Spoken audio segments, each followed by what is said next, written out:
Hello guys, welcome to my channel. Guys, पिछले कई दिनों से चीन में लाखों लोगों को अपने शिकार बना चुके कोविड-19 के नए वेरिएंट ओमिक्रॉन BF.7 ने भारत में भी दस्तक दे दी है। यह वेरिएंट बेहद खतरनाक माना जा रहा है और इसे संक्रमण की रफ्तार बेहद तेजी से बढ़ सकती है। अब लोगों को एक बार कोरोना के कहर की चिंता सता रही है। नए खतरे को देखते हुए केंद्र सरकार भी एक्टिव हो गई और इससे निपटने के उपाय किए जा रहे हैं। अब सवाल ये उठता है कि क्या कोविड-19 का नया वेरिएंट भारत में कोरोना की नई लहर ला सकता है? क्या इससे हालात एक बार फिर भयावह हो सकते हैं? इस पर हेल्थ एक्सपर्ट क्या कहते हैं, तो चलिए जान लेते हैं। नई दिल्ली के सर गंगाराम हॉस्पिटल के प्रिवेंटिव हेल्थ डिपार्टमेंट की डायरेक्टर डॉक्टर सोनिया रावत कहती हैं कि कोरोना वायरस समय समय पर म्यूटेट हो रहा है और नए वेरिएंट निकलकर सामने आ रहे हैं। कोरोना का नया वेरिएंट ज़्यादा तेज़ी से फैल सकता है और सीवियर इलनेस की वजह बन सकता है। हो सकता है कि अगले कुछ सप्ताह में भारत में संक्रमण के मामलों में बढ़ोतरी हो जाए, लेकिन अगर सावधानी बढ़ती जाए तो हालात को वक्त रहते कंट्रोल किया जा सकता है।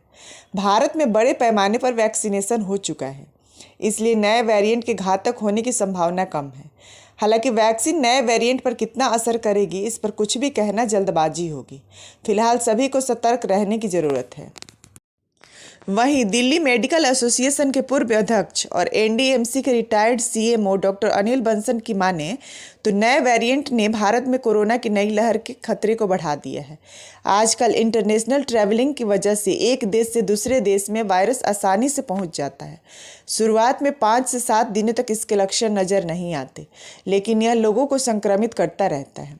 वैक्सीन की बात करें तो नए वेरिएंट पर वैक्सीन का असर काफ़ी कम हो जाता है, लेकिन इसका सही अंदाज़ा रिसर्च के बाद ही लग सकेगा।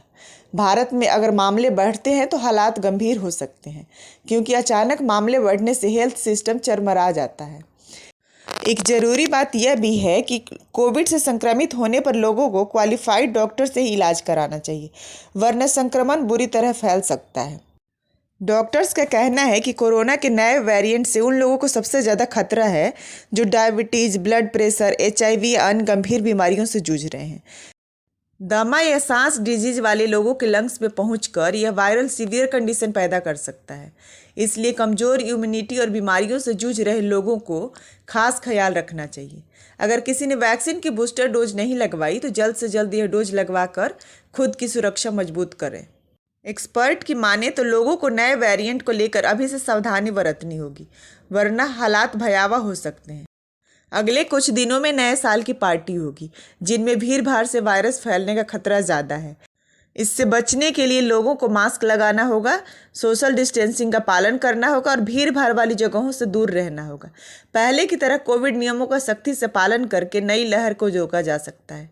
अगर इन चीज़ों में लापरवाही बढ़ती गई तो संक्रमण फैलने का खतरा बढ़ जाएगा।